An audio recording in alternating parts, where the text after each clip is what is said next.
Bonjour à tous, bienvenue dans cette nouvelle vidéo sur ma chaîne YouTube et on se retrouve aujourd'hui pour la review de la première demi-finale d'Incroyable Talent. Une émission que j'attendais beaucoup parce que j'avais peur d'être un peu déçu. Et en fait, je vous le dis tout de suite, j'ai pas du tout été déçu, bien au contraire, je me suis régalé. Mais je pense que par contre c'est peut-être celle de la semaine prochaine qui risque d'être un petit peu en dessous, en tout cas des images que j'ai vues. J'ai l'impression qu'il y a moins de numéros, vous savez, un peu qui peuvent voler le spectacle. Parce que dans un Incroyable Talent, je l'ai déjà dit, il n'y a pas besoin d'avoir 12 numéros, à part vraiment pour la finale, mais il n'y a pas besoin d'avoir 12 numéros extrêmement qualitatifs. Sur une soirée complète, si déjà vous avez entre 5 et 6 numéros qui sont très bons, ça vous fait une excellente soirée. Et ce soir, c'était plus que le cas, car on a vraiment eu des très bons numéros dans l'ensemble. Bon, il y a eu quelques numéros un peu en dessous, forcément, déjà parce qu'il faut pouvoir choisir. Mais je pense que la répartition déjà a été bien faite, parce que dans ce numéro, il y avait des numéros qui ne pouvaient pas gagner, et des numéros qui étaient faits pour gagner, et donc ça a quand même donné un peu de suspense, parce qu'ils n'étaient pas uniquement en 3, 3-4, il y en avait au moins peut-être 5, donc ça a permis d'avoir un peu de suspense. Je suis peut-être un peu moins fan de ce qui va se passer la semaine prochaine, j'ai l'impression que les numéros vont être un peu moins forts, mais nous y reviendrons la semaine prochaine. Aujourd'hui on est là pour parler de la première. Alors, comme d'habitude pour la demi-finale, enfin en tout cas depuis quelques années, ils invitent donc un guest star. Cette année, c'était encore une fois Ahmed Silla, qui avait été là quand Laura Lone avait gagné. Excellent, moi je le trouve très bon. Je le trouve très bon Ahmed Silla, excellent. Il a encore été très bon ce soir. Surtout que bon, vu que c'est Karine Le Marchand, l'animatrice, et qu'on sait qu'il a une... Comment on pourrait expliquer ça? Une sorte de fascination pour Karine Le Marchand, ou en tout cas, on sait que c'est un personnage qu'il aime beaucoup, qu'il a déjà parodié sur M6. C'est vrai que là, c'était encore meilleur, en tout cas, de le voir dans l'émission. Et je trouve qu'il a fait un excellent boulot de jury, mais par contre, je suis pas du tout d'accord avec son choix, mais je peux le comprendre. Nous y reviendrons, mais je suis pas du tout d'accord, mais je peux le comprendre. Alors, on va faire les numéros dans l'ordre. Je ne reviendrai pas sur tous les numéros et je vous expliquerai pourquoi, parce qu'il y a toute une partie des numéros déjà, je trouve qu'ils ont été particulièrement pas du tout respectés par TF1. Par M6. TF1, pourquoi je dis TF1 hein, qu'est-ce qu'ils viennent faire là les pauvres? Non, par M6, pardon. Alors, le premier numéro qui a été fait, donc c'était un numéro avec 3 garçons qui faisaient voilà, un numéro avec du poids du corps. Et j'avais pas été plus emballé que ça par le numéro des qualifications, je vous l'avais dit. Et je dois bien avouer, je suis un peu passé à côté. Alors, peut-être parce que, effectivement, voir des hommes très musculeux en train de faire ce type de truc, j'ai l'impression de l'avoir déjà vu. Et j'ai pas l'impression que ça m'ait emporté plus que ça. Alors là, effectivement, il y avait une petite mise en scène en plus, avec l'eau de pluie, etc. Pourquoi pas, mais... je sais pas, ça m'a pas... peut-être que je ne suis pas la cible, je veux bien le croire, parce que le public féminin avait l'air de dire que c'était extraordinaire. Moi j'ai trouvé ça plutôt, voilà, pas mauvais, attention, c'était pas mauvais, c'était juste pas, peut-être pas aussi exceptionnel que ce que j'avais l'air d'entendre quand je les entendais parler et que j'entendais le « Oh là là, c'est extraordinaire ». C'était un bon premier numéro, est-ce que c'était un excellent numéro? Je suis pas sûr, après peut-être que je suis dur, effectivement. Puis surtout j'ai du mal à voir ce qu'ils vont faire la prochaine fois, parce que là je trouve... D'ailleurs, Sugar Sammy l'a un petit peu dit. C'était très bien, il y avait une mise en scène un peu au-dessus, mais je sais pas s'il y avait vraiment un saut de qualité. C'est-à-dire vraiment, on a vu des trucs un peu plus ouf. J'ai du mal à me rendre compte. Peut-être voilà, j'arrive pas forcément à appréhender ce numéro de la meilleure des manières. Bon, c'est comme ça. Et est arrivé tout de suite après. Parce que ce premier numéro, en tout cas, il m'a bien installé dans l'ambiance. Et le deuxième numéro, donc c'était Lisa, j'ai pas son nom de famille, qui chante donc les reprises des chansons des années 80 au piano, avec sa voix, et je trouve que c'est une idée géniale, je l'avais dit aux auditions, et là je trouve que c'est encore une fois une idée géniale. Elle a choisi Les Démons de Minuit, la chanson, honnêtement, pourtant je la connais, mais elle m'a jamais fait quoi que ce soit, et là je trouve qu'elle l'a super bien chanté, le texte était bien vendu, le piano qu'elle avait fait, on entendait bien le rythme, sans que ça soit vraiment le même, parce que là, d'un coup, elle l'avait fait beaucoup plus doucement. Alors j'ai vu que les gens n'étaient pas hyper fans sur internet, j'ai du mal à comprendre pourquoi, je dois bien reconnaître. Parce qu'il y en a qui disent, oui mais par contre c'est plus Les Démons de Minuit en chanson. Oui mais si elle fait Les Démons de Minuit en chanson comme vous faites le soir dans un bal ou à la soirée du Nouvel An, vous n'êtes pas en finale d'Incroyable Talent, on va pas se mentir, ça n'a aucun intérêt. Sans leur manquer de respect, mais ça n'a pas d'intérêt. L'intérêt justement, c'est de proposer une vraie personnalité artistique, une vraie proposition artistique. Donc je pense que les gens qui s'attendent à revoir et à sentir le côté festif des années 80, bah, écoutez la version d'origine, j'ai envie de dire, parce que c'est pas du tout la proposition qu'elle fait. Donc comprenez sa proposition et après peut-être que vous arriverez à apprécier le moment qui vous est proposé. Mais c'est sûr que si vous attendez que d'un coup il y ait les cotillons et que d'un coup ça soit la fête, bah déjà c'est pas le bon... parce que le piano c'est pas vraiment fait pour ça justement. Donc je pense qu'il y a une mauvaise compréhension de ce numéro. Moi je trouve que c'est un numéro exceptionnel. Et donc ce numéro, j'espérais qu'il aille en finale. Nous en parlerons à la fin, mais je le souhaitais. Pour moi ce numéro là devait aller en finale. C'était purement mérité. Ensuite arrive Clec Antos, le magicien de cette saison d'Incroyable Talent. Et j'ai juste noté, incroyable. Vous vous souvenez du nom de l'émission? La France a un incroyable talent. Nous recherchons donc un incroyable talent. Bah c'était incroyable. Là, le mot n'est pas galvaudé, n'est pas mal utilisé. C'était magnifique. Il m'a emmené dans son univers, il m'a pris par la main. Ça a duré 2 minutes, ça aurait pu durer 1 heure. Moi, honnêtement, je l'ai même dit sur mon compte Twitter. S'il fait un spectacle en France, quand on sera plus covidé dans tous les sens et qu'on pourra ressortir et aller dans des spectacles et vraiment pouvoir en profiter comme il faut, s'il passe à côté de chez moi vers Saint-Étienne, je pense que j'irai le voir. Il a fait un numéro. Oh, la poésie du truc. À moi, quand il a terminé et qu'il nous a lancé sa conclusion en disant en fait, c'était pas l'animal qui était en danger, bah, c'était moi quoi. Et il retire le truc. Et que là, tu vois que l'animal, en fait, il était, donc son oiseau était dans sa poche. C'était tellement beau. Et pourtant d'ailleurs, hein, le bonto avec le mec qui s'éclate la main comme ça au fur et à mesure, ça c'est quelque chose qu'on a déjà vu. D'ailleurs, il y a une vidéo sur internet de, je sais plus qui c'est qui l'a fait, un youtubeur, qui montre justement quelqu'un qui un jour le numéro a mal tourné. C'était dans une chaîne de télévision américaine où un mec éclate la main de la présentatrice qui est à côté et il lui l'éclate vraiment méchamment en plus. Bam! Et donc elle se transperce la main. Enfin c'est assez violent. Et lui en plus a pas l'air de trop trouver ça grave quoi, donc c'est assez marrant. Vous trouverez peut-être ça sur internet, essayez de trouver, voilà, c'est numéro raté de magie, et c'était hyper drôle, enfin celui-là en tout cas était hyper drôle. Et mais là je trouve que l'écriture, en plus je sais pas du tout comment il fait pour le faire forçage, parce que en fait ces numéros-là reposent sur du forçage normalement. C'est-à-dire qu'on force pour que le jury ou la personne qui choisisse les cartes qu'on veut, ou les numéros qu'on veut, ou ce que vous voulez, pour qu'à la fin il reste la bonne. Et là, t'as l'impression que vraiment c'est fait assez au hasard quoi. Ils peuvent choisir ce qu'ils veulent dans le fruit, donc ils peuvent sortir n'importe quelle carte. Je sais pas trop comment comment il a fait le forçage, mais c'était vraiment super et j'ai adoré. J'ai adoré. Je l'ai trouvé très convaincant. Il a mis une ambiance aussi, avec une ambiance toujours avec son masque, la voix qui parle comme ça. Non, vraiment un numéro parfait. Le meilleur numéro. Et je le dis tout de suite, pour moi, s'il nous fait un numéro comme ça en finale, je veux qu'il gagne. Je veux qu'il gagne. On n'a eu qu'un seul magicien qui a gagné l'Incroyable Talent, c'était Antonio. Je pense que là, on peut avoir le mec qui sera le deuxième. Ce qui m'a un peu fait chier par contre, c'est quand Karine lui a demandé à la fin, est-ce que quand on sera en finale, vous révélerez votre identité? Est-ce qu'on en a vraiment besoin? Je pose la question. Je sais pas s'ils l'ont déjà tourné la finale, j'en sais rien. Mais est-ce qu'on a vraiment besoin de savoir qui c'est? Moi, je trouve que c'est bien aussi de pas savoir. Est-ce qu'on a vraiment besoin de voir sa tête? Moi je suis désolé, sur une couverture, sur une affiche dans une rue, avec ce qu'il nous a montré là, moi je viendrais bien voir ce numéro de magie fait par bah voilà, le masque de Rorschach, on pourrait dire. J'irai le voir sans problème, j'ai pas forcément besoin de voir son visage. Donc Eric-Antoine en a envie, est-ce que vraiment nous, en plus, est-ce que ça aura vraiment un intérêt? Parce que si Eric-Antoine le reconnaît mais que nous on le reconnaît pas, est-ce que ça a un intérêt?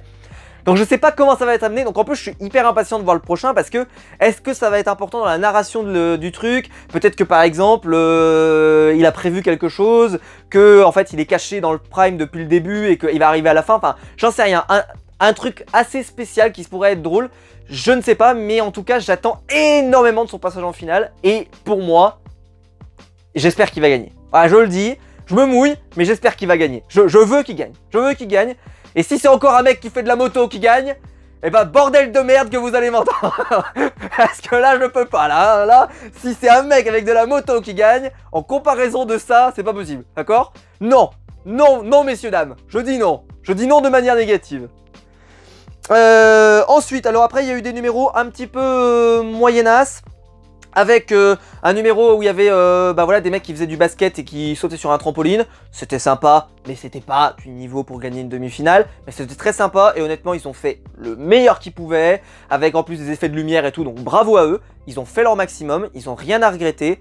Mais ça mérite pas une finale. Mais le numéro était très bon. Donc c'est juste que, comparaison de ce qui reste, voilà.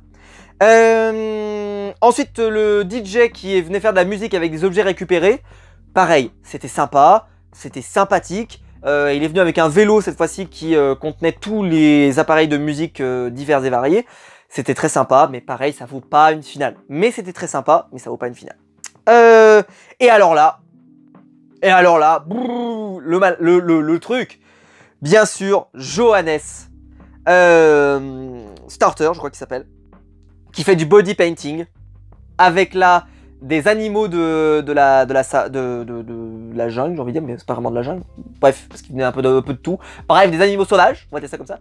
Où il parlait un peu du problème des animaux, etc. Et je me suis dit tout le long, purée, mais ce numéro-là, vous le mettez dans des cirques, pas dans des cirques, excusez-moi, dans des zoos, pardon, dans des zoos, comme petit spectacle. Vous savez, souvent dans les zoos ou dans les parcs d'attractions, il y a souvent des petits spectacles comme ça, où vous prenez rendez-vous, toutes les demi-heures, il y a un spectacle.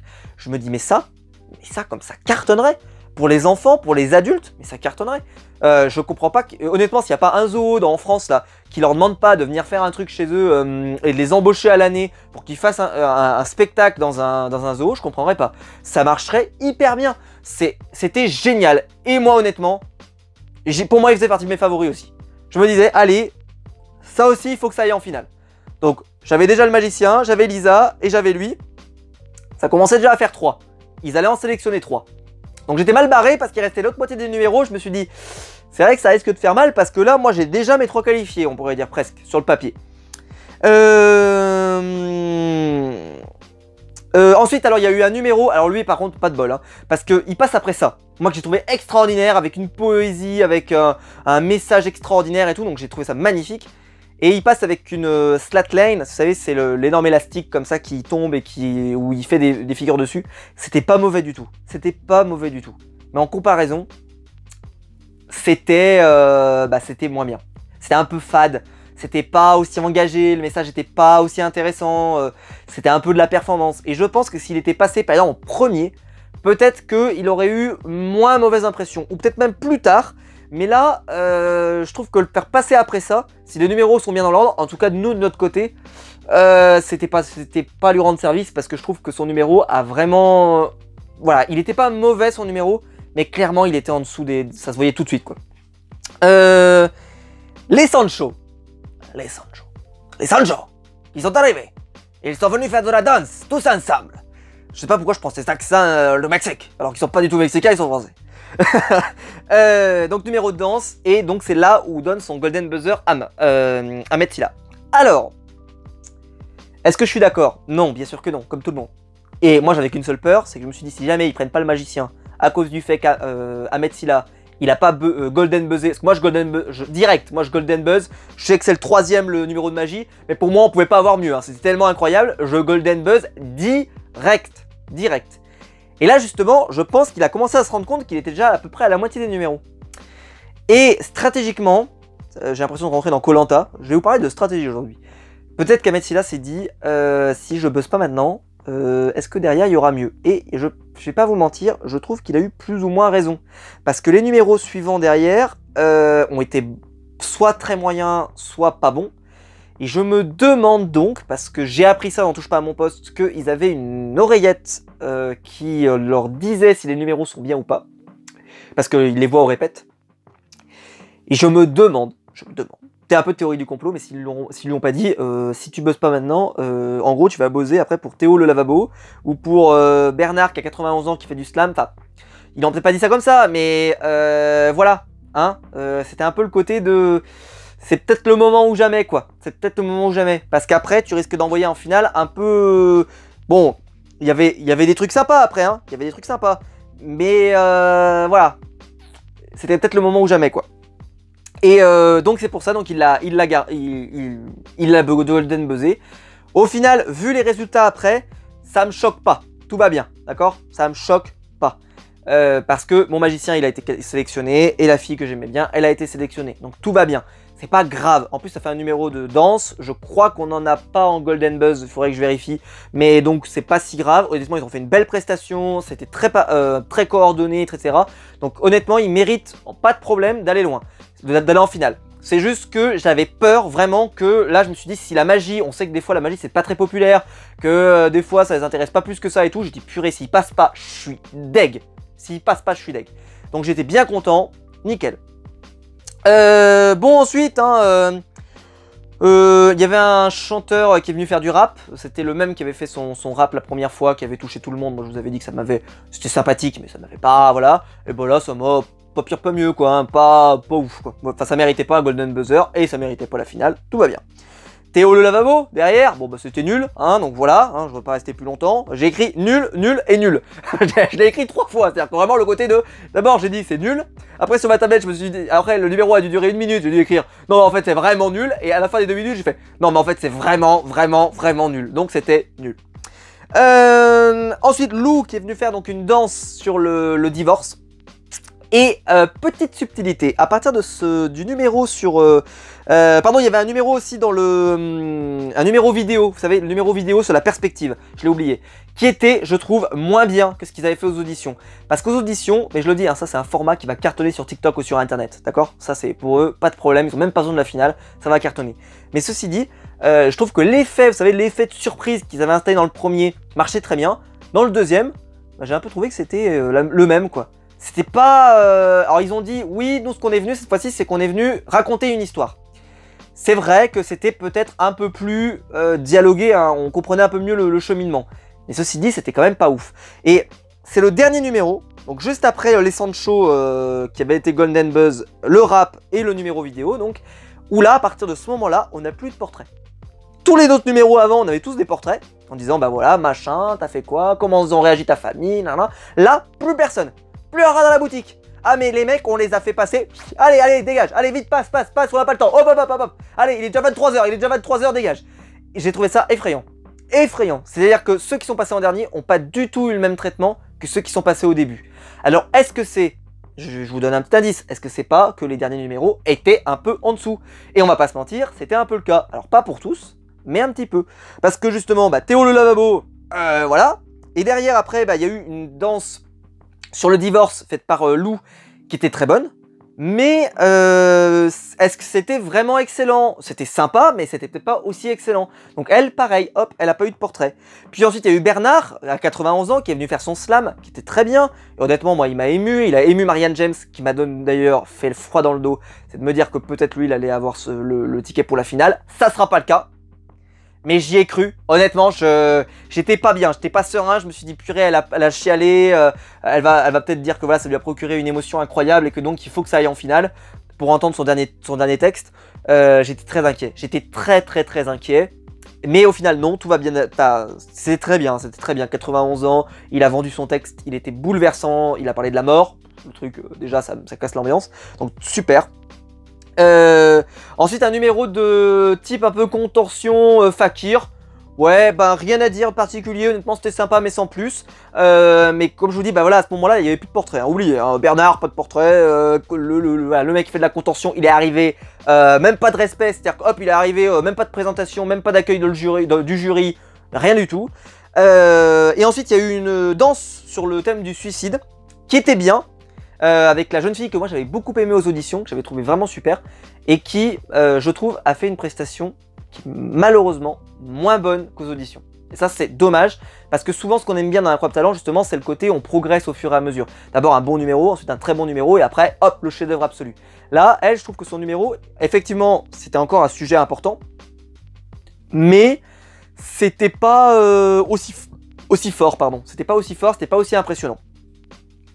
Et donc c'est ce que j'ai marqué, donc plus de portraits pour les derniers. C'est-à-dire que les 4-5 derniers, bah eux, ils sont vraiment sortis un peu comme ça. Donc je vérifierai la semaine prochaine si ça se reconfirme, ou si en fait ils ont sorti les portraits uniquement pour les candidats qui étaient vraiment bons et dont il y avait un doute sur le fait qu'ils pourraient aller en finale. Je m'explique. Parce qu'on a eu le numéro donc, du trio de garçons qui fait au poids du corps. On a eu le portrait pour Lisa, on a eu le portrait pour le magicien, puis bon on lui a donné beaucoup de temps, lui, donc pas de problème. Pour le trampoline, bah eux c'était moyen, mais voilà, bon bref, peu importe. Je suis pas sûr, mais en tout cas, je trouve que certains ont été un peu traités du... Voilà. Si j'avais dû choisir, j'aurais choisi Lisa, la chanteuse années 80 au piano, que j'adore.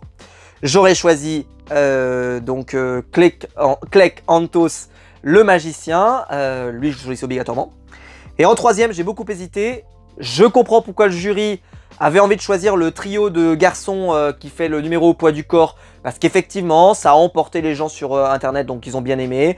Le jury a bien apprécié, ils ont trouvé ça cool, etc. Si vous m'aviez demandé mon avis, moi j'aurais choisi le numéro Johannes Starter avec le body painting sur les animaux. J'ai trouvé ça beaucoup plus beau et beaucoup plus sympa. C'est ce que j'aurais choisi. Mais le choix du jury ne me choque pas outre mesure. Ce qui m'aurait choqué, c'est qu'ils choisissent pas le magicien. Là vraiment j'aurais gueulé. J'aurais gueulé. Et ce qui veut donc dire quand même que ce qui est plutôt intéressant pour la finale, c'est que il y a un numéro de magie, un numéro de chant, un numéro de sport, art, ce que vous voulez, et un numéro de danse. Donc ce qui veut dire que il y a les 4 numéros un peu type d'Incroyable Talent qui ont été choisis. Donc dans l'absolu, c'est plutôt une bonne sélection. Donc je râle pas, je rage pas, mais s'ils ne l'avaient pas choisi, je vous préviens, j'ai même menacé sur Twitter, j'ai dit je me casse, je ne fais plus de review.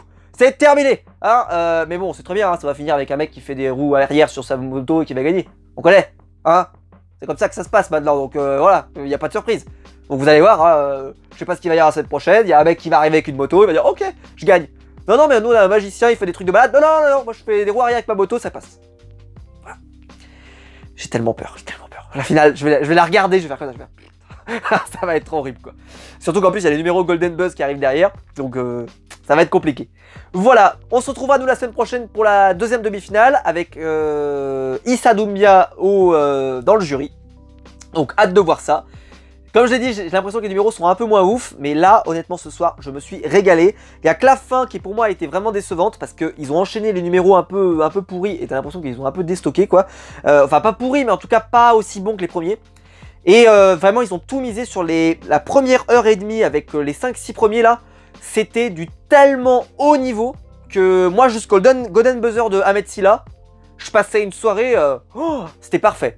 Après, la dernière partie était un peu moins forte. Mais la première partie, là, c'était très intéressant.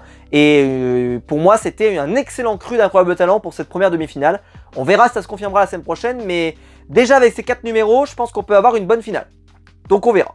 Voilà. J'espère que la vidéo vous aura plu. Si c'est le cas, vous pouvez la liker, vous pouvez vous abonner, vous pouvez la partager sur les réseaux sociaux. Il y a le bouton rejoindre juste en dessous pour soutenir la chaîne financièrement. Et je vous en remercie parce que ça me permettrait par exemple d'acheter une lumière. Parce que là, je sais pas si vous voyez, mais je tourne dans des conditions qui sont pas terribles.